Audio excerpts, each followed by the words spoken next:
Now to the latest developments on that alleged altercation between Arlington National Cemetery staff and members of the Trump campaign.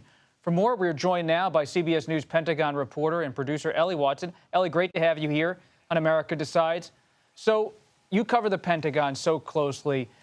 They help oversee Arlington National Cemetery, such a sacred spot in this country. What are the facts, at least what we know at this point, about what happened? I was actually at Arlington National Cemetery, keeping an eye on that ceremony. I did not see what happened over in Section 60 where this altercation occurred. I was just there by the Tomb of the Unknown Soldier, so didn't see it. But what have we learned about what actually happened over there in Section 60, which is really a spot that has a lot of sensitivity because recent service members killed are buried there? Right. Well, we do know that the cemetery has filed an incident report, and defense officials tell us that's because members of the Trump campaign staff were aggressive both physically and verbally towards a cemetery staffer. That staffer was trying to enforce rules that prohibit campaigns from filming at grave sites across the cemetery, but especially at Section 60. Section 60, as you noted, is an emotional spot in the cemetery for so many because it is where many young veterans killed in Iraq and Afghanistan are buried. The Trump campaign denies that any incident occurred and that the campaign had explicit permission from the families to be in Section 60.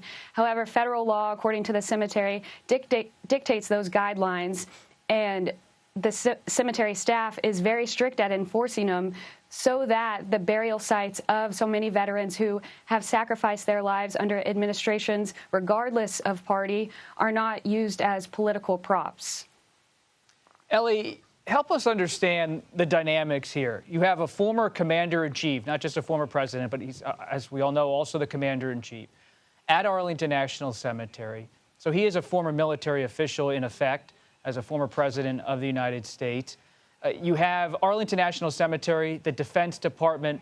How is something like this adjudicated inside of the federal government, inside the Pentagon, if at all? We do know that that incident report has been filed. The cemetery says they're not going to release any more information because they do want to protect the identity of the individual involved. But you can be sure that many news organizations will request that incident report from the Pentagon, from the local police departments through the Freedom of Information Act. Ellie, you're busy covering the Pentagon. Other colleagues of ours are busy covering the political scene. And Senator J.D. Vance, former President Trump's running mate, has weighed in on this altercation today. Let's listen.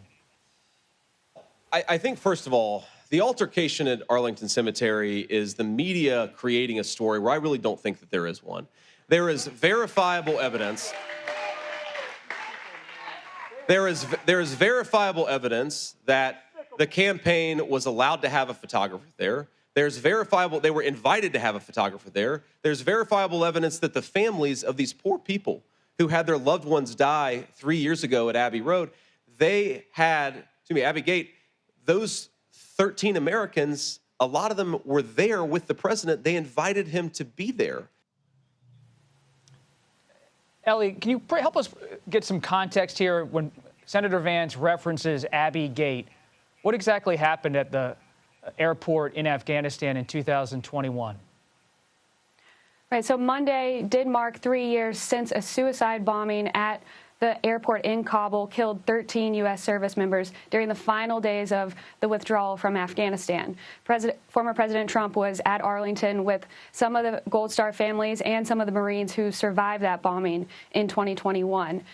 Former President Trump has really seized on the chaotic withdrawal from Afghanistan as exhibit number one of the weaknesses of a Biden-Harris foreign policy. The Biden administration has pushed back, saying that the withdrawal from Afghanistan was inevitable once the Trump administration cut a deal with the Taliban.